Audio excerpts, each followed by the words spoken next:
Good morning, and welcome to the Good News Sunday Show. My name is Sonia McCullough Lockridge, and I am your host. And I joy to come to you in this fashion. Now, today is Sunday, April 28th, and what we have been doing for the balance of the month of April is we have been doing what I have titled as what have they seen in your house? What have they seen in your house? Now, on the previous two episodes, we read through verses 7 and verses 8 through 14, respectively. And now for our final episode of What Have They Seen in Your House, we are reading through verses 15 through 21 of the book of 2 Kings chapter 20. Incidentally, this story of Hezekiah and his turn to the wall prayer is also repeated in the book of Isaiah. It is in the book of Isaiah as well. So, let's just read. And he said, "What have they seen in thine house?" And Hezekiah answered, "All the things that are in my house have they seen. There is nothing among my treasures that I have not showed them." That is verse 15 of 2 Kings 20. Now moving on to verses 16 through 21. And Isaiah said unto Hezekiah, "Hear the word of the Lord. Behold, the day comes that all that is in thine house and that which thy fathers have laid up in store unto this day shall be carried off unto Babylon. Nothing shall be left, saith the Lord.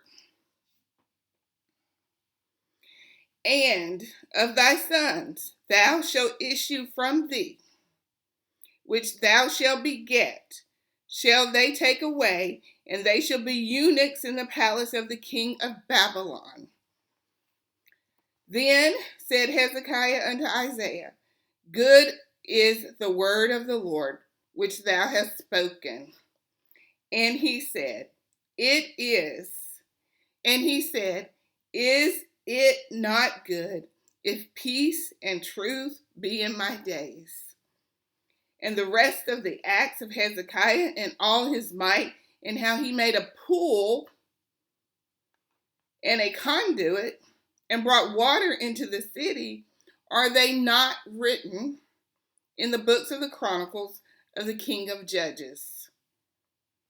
And Hezekiah slept with his fathers, and Manasseh his son reigned in his stead. Now, let's just talk about it just a little bit. This is one of my favorite stories in the biblical text. I love the Word of God, but this is one of my favorite stories, and it's one of my stories to go back to often.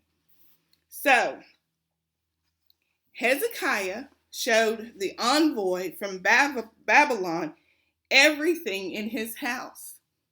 He showed them everything, even his treasury. And he shared nothing in regards to the miracles of the Lord. He shared nothing about the sundial. He shared nothing about the solar eclipse. He shared nothing about his healing. He shared nothing about the Lord adding 15 years to his life. He said nothing about the Lord promising him that he would have sons. Nothing. He showed them everything, and he shared nothing about the Lord. It's not here. He shared nothing.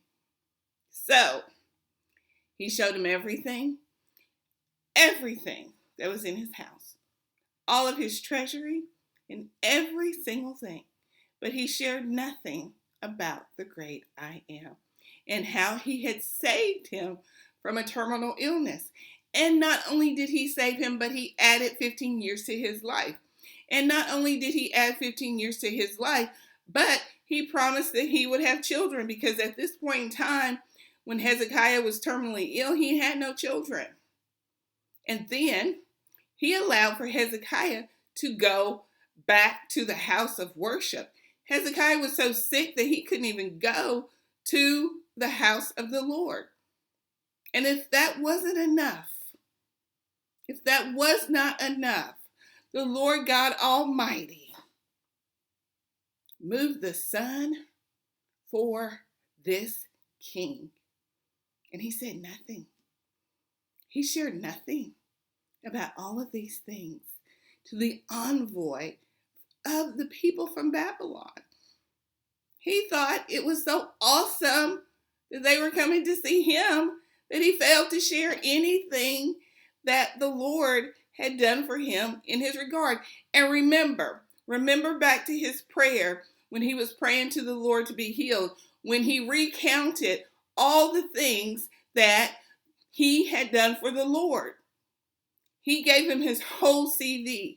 He gave him his whole curriculum vitae, or however you say that. But when it was time for him to share what the Lord had done for him, he shared nothing. He only showed them everything. And Isaiah said to Hezekiah, "Come here and listen to what the Lord says about what you have done and what you have not said." Look back at verse 15. Hezekiah admitted to showing all the things in mine house, and the Lord used these exact words to condemn Hezekiah. He used these exact words to condemn this king. He uses the very sentence verbatim. Plus, not only is Hezekiah going to lose everything that he had, but he's going to lose everything that his father Amos had left him. Not does he just lose his possessions and his stuff and all his things, but in addition to that, he loses all of the possessions that his father had left him. They too are going to Babylon. And if that was not enough, Hezekiah's sons will become eunuchs in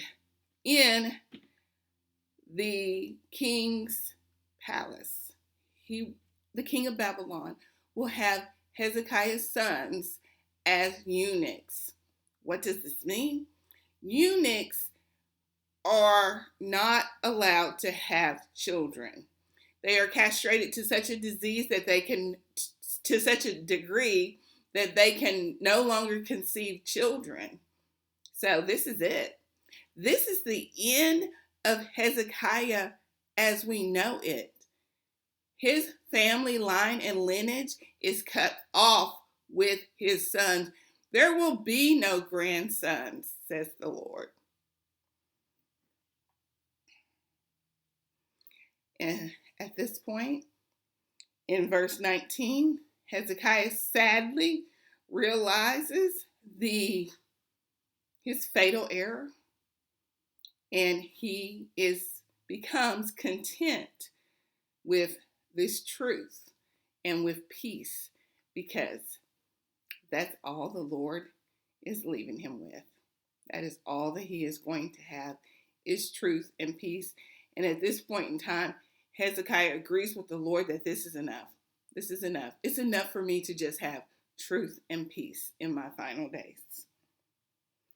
And so, because of Hezekiah's inability to speak in regards to what all the Lord had done for him, the rest of the acts of Hezekiah, how he made a pool and how he built a conduit and brought water into the city, they are not written.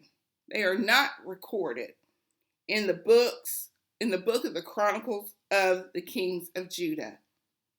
He's blotted out in more than one way. Hezekiah is blotted out. And Hezekiah, finally, he passes away. He slept with his fathers, which means that he died. and Manasseh his son reigned in his stead. So this is the end of Hezekiah.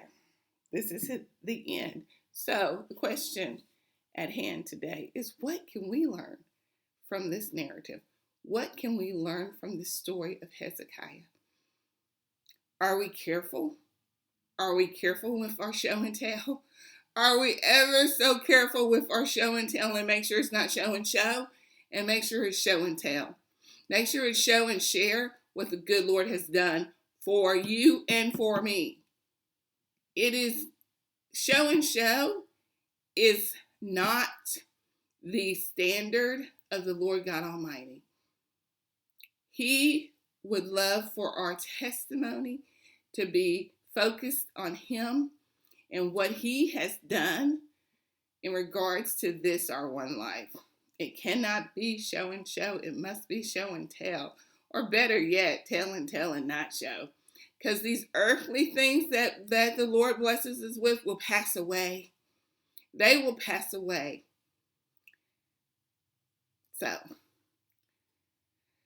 that's our lesson here, is to make sure our aim is always to share what the Lord God Almighty has done for us. That is always our aim.